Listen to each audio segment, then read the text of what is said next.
Ẹ kú àṣálẹ́, ìròyìn lẹ́sẹ̀kùkù ló ń dé sí etí ìgbọ̀yín ẹ tẹ́tí lẹ́kọ̀ọ́. Àwọn àjọ tí wọ́n mójútó ètò ààbò ìlú ní ìpínlẹ̀ Èkó ni wọ́n ti fọwọ́ sìnkú òfin mú àwọn ọ̀bàyéjẹ́ tí wọ́n ń ba àwọn àgbékalẹ̀ iṣẹ́ ojú ọ̀nà afárá ti Third Mainland Bridge tó jẹ́ àwọn ohun èlò iná mọ̀nàmọ́ná ojú pópónà márosẹ̀ orí afárá náà ní ọjọ́ Ajé Tuesday ọ̀sẹ̀ tí a wà yìí.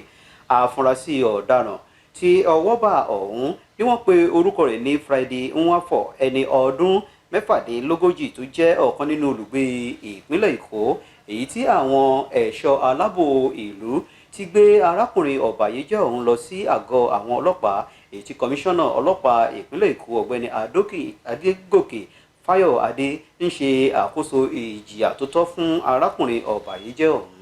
Bákan náà, bí àwọn ìwà ọ̀daràn tó lòdì sáwùjọ ti ṣe ń gbèrú sí, èyí tó ṣe àfihàn tàwọn Sheila Boys láàrin ìpínlẹ̀ Adamawa, èyí ló mú ẹkùn ọlọ́pàá ìlú Adamawa gbé ìgbésẹ̀ kojú àwọn ìwà ọ̀daràn tí ó tún fẹ́ máa fẹsẹ̀ halẹ̀ káàkiri ẹkùn Mubi North àti ẹkùn ti South ní ìpínlẹ̀ náà.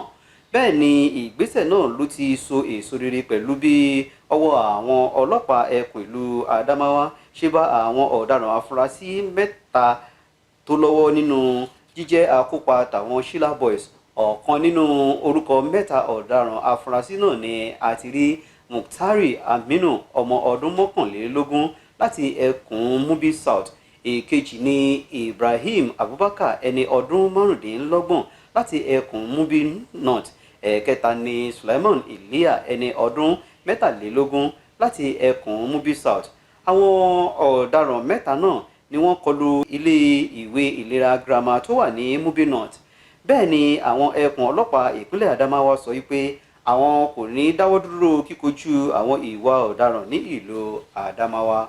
Arákùnrin kan tí wọ́n pe orúkọ rẹ̀ ní Glory Àpákò ṣekú pa ọ̀rẹ́bìnrin rẹ̀ tó jẹ́ Sugar Mummy nítorí owó $200 ní ìlú Delta. Gẹ́gẹ́ bí wọ́n ṣe ṣe lálàyé, afurasí ọ̀hún ló ní ọwọ́ nínú ikú tó pa arábìnrin pẹ̀lú gígún olólùfẹ́ rẹ̀ náà tó jẹ́ Sugar Mummy ní ọ̀bẹ láì mọ oye ìgbà ló fi gún ní ọ̀bẹ.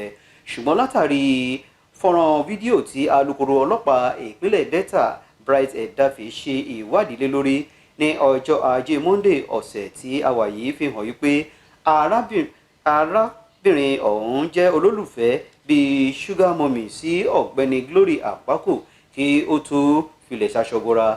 Bí wọ́n ṣe ṣe lálàyé ni wípé fàákájà kan ló bẹ́ sílẹ̀ láàrin Sugar Mummy àti ọ̀gbẹ́ni Glory látàrí $200 tó tọ́jú sí olóògbé olólùfẹ́ rẹ̀ lọ́wọ́, èyí tí olóògbé náà kọ̀ láti dá owó náà padà ní àsìkò tí Glory fẹ́ lo owó náà. Gẹ́gẹ́ bí alukoro ọlọ́pàá ṣe sọ ni wípé ìṣẹ̀lẹ̀ náà wáyé ní oṣù kẹrin ọdún yìí. Bẹ́ẹ̀ ni afurasí náà yóò fojú balẹ̀ ẹjọ́ lẹ́yìn ìṣèwádìí tó múnádóko.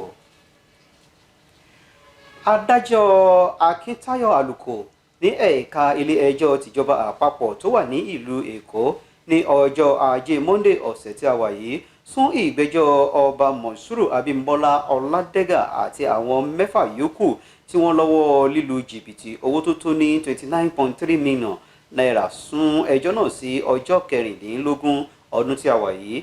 Ẹkùn ọlọ́pàá tó mójútó ìwà ọ̀daràn fún àwọn ènìyàn tí wọ́n lu jìbìtì owó ní ìpínlẹ̀ Èkó ni wọ́n gbé ìfisùn ẹjọ́ síwájú ilé ẹjọ́. Àwọn àjọ tí wọ́n mójútó ìwà ìbàjẹ́ àti àjẹbánu ní orílẹ̀-èdè yìí, Eka Ti ìpínlẹ̀ Uyo ti fọwọ́ sìnkú òfin mú àwọn ènìyàn 9 tí wọ́n lọ́wọ́ nínú ìwà lílu jìbìtì ní orí ẹ̀rọ ayélujára. Bẹ́ẹ̀ ni ilé ẹjọ́ tó kalẹ̀ sí ìpínlẹ̀ Anambra ti fi ẹ̀wọ̀n ọdún kan dá àwọn ọ̀daràn náà lọ́lá.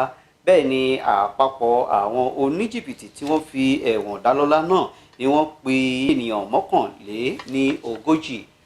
Kò sọ́jọ́ ta sùn tají tí ò rẹni, ọpẹ́ la máa dúró ànídáràn. Ẹ pàdé wa ní dédé àsìkò yìí lọ́la. Gbénga Olóyèdé ń kí yín, ire o.